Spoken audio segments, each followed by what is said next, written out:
The sun beat down on the dusty path, baking the red earth into a brittle crust. Kwasi, his silhouette a curious question mark against the horizon, shuffled through the marketplace.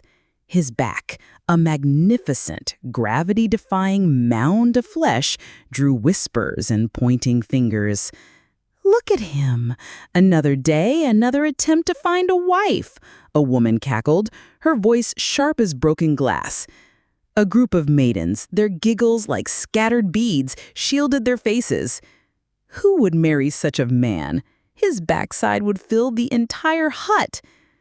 Kwasi's shoulders slumped, a familiar weight heavier than any burden. He saw a wizened old woman, her frame bowed under a massive bundle of firewood, her walking stick biting into the dirt. Villagers flowed around her like a river around a stone.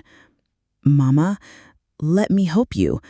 Kwasi's voice, though soft, carried through the din. He reached for the load. The old woman's eyes, rheumy with age, widened slightly. "Bless your kind heart, child.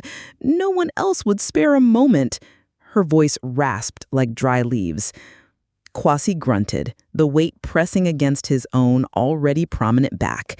He navigated the winding paths, the scent of wood smoke and sweat filling his nostrils, until they reached her small, crumbling hut at the edge of the village. "Thank you, my son. You are a rare jewel in this desolate land," she murmured, her hand gnarled like a tree root, resting briefly on his arm. The next morning, the village awoke to a rumble that vibrated through the very ground. 3 monstrous black jeeps, polished to a mirror sheen, rolled past the market square, scattering chickens and gossip. Bodyguards, their suits as dark as night, moved with silent precision. They stopped before Kwasi's humble dwelling. A gasp rippled through the crowd. The rear door of the lead jeep swung open. A woman stepped out, her gown shimmering like spun gold. Her face, though unlined and radiating power, held the familiar glint of those old, wise eyes. Beside her, a young woman, her skin the color of ripe mangoes, her beauty a sudden, breathtaking dawn, emerged. "Mama ya?" Kwasi stammered, his jaw hanging loose. The old woman's lips curved into a knowing smile. "Kwasi, my son, you have proven your spirit." She gestured to the beautiful young woman.